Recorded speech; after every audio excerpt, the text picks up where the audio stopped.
বিতর্কিত কর্মকাণ্ডে তিনি একের ক। তিনি এমনই মহীয়সী যে খোদ তার মৃত্যুর সংবাদেও সন্দেহ প্রকাশ করে দেশের মিডিয়া। অবশেষে নাটকের যবনিকা পতন সত্য হলেও সন্দেহে পুনম পান্ডে দিব্যি বহাল তবিয়তে বেঁচে আছেন।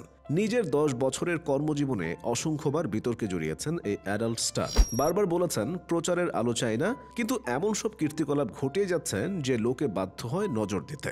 রক্ষণশীল ব্রাহ্মণ পরিবারের মেয়ে পুনম পান্ডের জন্ম 1991 সালের 11ই মার্চ উত্তরপ্রদেশের কানপুরে। শোবিজ অঙ্গনে পা রাখেন মডেল হিসেবে, পরে পা রাখেন বলিউডে। 2013 সালের 26 জুলাই মুক্তি পাওয়া অভিষেক চলচ্চিত্র নাসার পোস্টারে পুনম শরীর আবৃত করেছিলেন মাত্র 2টি প্ল্যাকার্ড দিয়ে।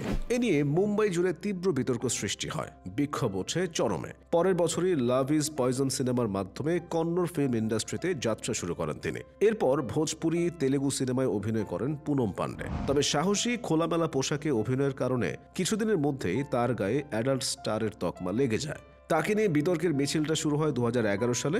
পুনম পান্ডে সে বছর ঘোষণা দিয়েছিলেন ভারত বিশ্বকাপ ক্রিকেট জয়ী হলে প্রকাশ্যে হবেন তিনি। রীতিমতো তোলপাড় শুরু হয় সেবার। বিশ্ব মিডিয়ার ল্যাম্পলাইটও চলে আসে তার দিকে, পড়েন জনরোষেও। অবশ্য সেবারও কথা রাখেননি পুনম। ভারত জয়ী হওয়ার পর আর হননি তিনি।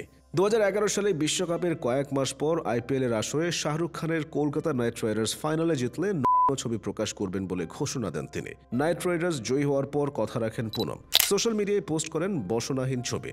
মুহূর্তের মধ্যে দাবানলের মতো ছড়িয়ে পড়ে তা।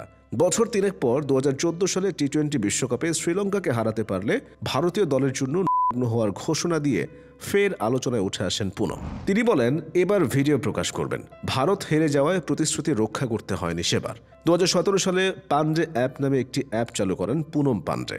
যাত্রা শুরু করেন নিজের ব্যক্তিগত ছবি দিয়ে, কিন্তু অ্যাপটি চালুর 1 ঘন্টার মধ্যে গুগল থেকে অ্যাপটি বন্ধ করে দেওয়া হয়।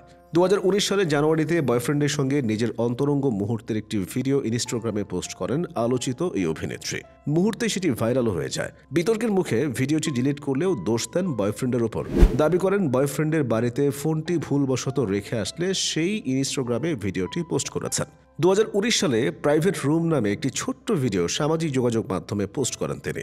এতে তাকে অর্ধনগ্ন অবস্থায় বাথটাবে স্নান করতে দেখা যায়। এটিও নেট দুনিয়ায় ভাইরাল হয়। ফের সমালোচনার মুখে পড়েন এই অভিনেত্রী। 2020 সালের মে মাসে করোনার তীব্র ছোবলের মধ্যে লকডাউন অমান্য করে বিলাসবহুল গাড়ি নিয়ে মেরিন ড্রাইভে বয়ফ্রেন্ডকে নিয়ে ঘুরতে বের হন পুনম। স্থানীয় পুলিশ তাদের অনুরোধ করলে পাত্তায় দেননি এই অভিনেত্রী। পরে তাকে গ্রেফতার করা হয়, পরে তিনি জামিনে ছাড়াও পান। 2 বছর লিভ টুগেদারের পর 2020 সালের সেপ্টেম্বরে আলোকচিত্রী স্যামকে বিয়ে করেন পুনম। কিন্তু গোয়ায় হানিমুনে গিয়ে প্রেমের বন্ধনে ভাঙন ধরে। থানায় স্বামী স্যামের বিরুদ্ধে শ্লীলতাহানি এবং শারীরিক নির্যাতনের অভিযোগ দায়ের করেন। অভিযোগের জেরে গ্রেফতার করা হয় স্যামকে। তবে 1 সপ্তাহ পরই ভোল পাল্টান। সব অভিযোগ ভুলে দাঁড়ান স্যামের পাশে।